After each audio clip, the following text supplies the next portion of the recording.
தற்பொழுது ஒரு அண்மை செய்தி. மதுபான முறைகேடு கொள்கை வழக்கில் டெல்லி முதலமைச்சர் அரவிந்த் கெஜ்ரிவாலுக்கு இடைக்கால ஜாமீன் தற்போது மறுக்கப்பட்டிருக்கிறது. அண்மை செய்தியில் பார்த்து வருகிறோம். மதுபான முறைகேடு கொள்கை வழக்கில் டெல்லி முதலமைச்சர் அரவிந்த் கெஜ்ரிவாலுக்கு இடைக்கால ஜாமீன் மறுக்கப்பட்டுள்ளது. அண்மை செய்தியாக பார்த்து வருகிறோம். மதுபான முறைகேடு கொள்கை வழக்கில் டெல்லி முதலமைச்சர் அரவிந்த் கெஜ்ரிவாலுக்கு இடைக்கால ஜாமீன் மறுக்கப்பட்டுள்ளது.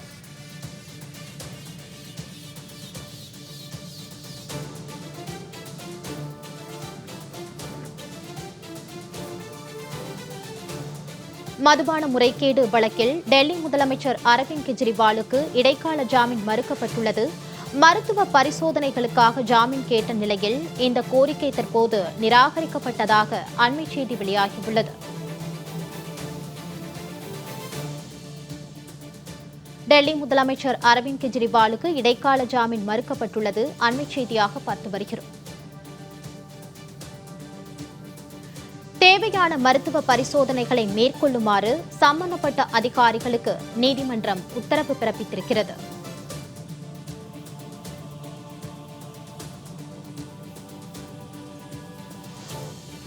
தேவையான மருத்துவ பரிசோதனைகளை மேற்கொள்ளுமாறு சம்பந்தப்பட்ட அதிகாரிகளுக்கு நீதிமன்றம் உத்தரவு பிறப்பித்திருக்கிறது.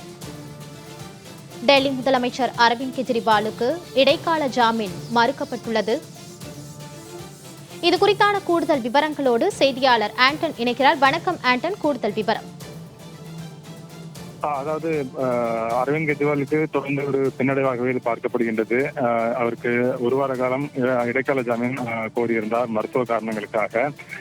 டெல்லி ரவுசோங்கி நீதிமன்றம் தற்பொழுது அதனை நிராகரித்திருக்கின்றது. அதன் மூலமாக அவர் தொடர்ந்து சிறையில் இருக்க வேண்டிய ஒரு சூழல் ஏற்பட்டிருக்கின்றது. தேர்தல் பிரச்சாரத்திற்காக மட்டும்தான் உச்ச நீதிமன்றம் அவருக்கு ஜாமீன் வழங்கியிருந்தது. அதனைத் தொடர்ந்து தேர்தல் நிறைவடைந்த நிலையில் ஜூன் 2ஆம் தேதி அரவிந்த் கெஜ்ரிவால் மீண்டும் டெல்லி திகார் சிறையில் சரணடைந்தார். அதற்கு முன்பாகவே அவர் சார்பில் அந்த அவருக்கு வழங்கப்பட்ட இடைக்கால ஜாமீன், பிரச்சாரத்தின் போது வழங்கப்பட்டிருந்த இடைக்கால ஜாமீன், அதனை மருத்துவ காரணங்களுக்காக மேலும் ஒரு வார காலத்திற்கு நீட்டிக்க வேண்டும் என்று உச்சநீதிமன்றத்தை அவர் மனு தாக்கல் செய்திருந்தார். உச்சநீதிமன்றம் அதனை நிராகரித்து விட்டது. அவர் தேவைப்பட்டால் வழக்கமான ஜாமீன் கோரி இனி நீதிமன்றத்தை நாட வேண்டும் என்று உச்சநீதிமன்றம் கூறியிருந்தது. அதுபோன்ற ஒரு சூழலில் தான் டெல்லி ரவுசோங்கி நீதிமன்றத்தில் அவர் இடைக்கால ஜாமீன் கோரி மனு தாக்கல் செய்திருந்தார்.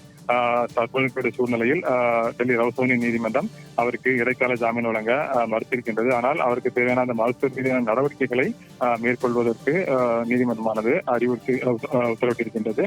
அதன் அடிப்படையில் பார்க்கும் பொழுது அவருக்கு அந்த மருத்துவ ரீதியான நடவடிக்கைகள் செய்வதற்கு நீதிமன்றமானது கூறியிருக்கின்றது. தற்போதைய சூழ்நிலையில் அரவிந்த் கெஜ்ரிவால் தொடர்ந்து சிறையிலே இருக்க வேண்டிய ஒரு சூழல் இருக்கின்றது. இதனைத் தொடர்ந்து அவர் வழக்கமான ஜாமீன் கோரி மனு தாக்கல் செய்யலாம். அந்த மனு மீது நீதிமன்றம் விசாரணை மேற்கொண்டு அதன் பிறகு என்ன உத்தரவு பிறப்பிக்கின்றது என்பதை பார்க்க வேண்டும். அதன் அடிப்படையில் தான் அவர் வெளியே வருவதற்கான வாய்ப்புகள் இருக்கின்றது. இப்போது இருக்கக்கூடிய சூழ்நிலையில் இன்றைய தினம் இந்த இந்திய கூட்டணி கட்சி தலைவர்களுடைய கூட்டமானது நடைபெற இருக்கின்றது தேர்தலுக்கு அடுத்தபடியாக. அதுபோன்ற ஒரு சூழ்நிலையில் அரவிந்த் கெஜ்ரிவாலுக்கு தற்பொழுது ஒரு பின்னடைவாக இந்த ஜாமீன் மறுக்கப்பட்டிருப்பது முக்கியமான ஒன்றாக பார்க்கப்படுகின்றது.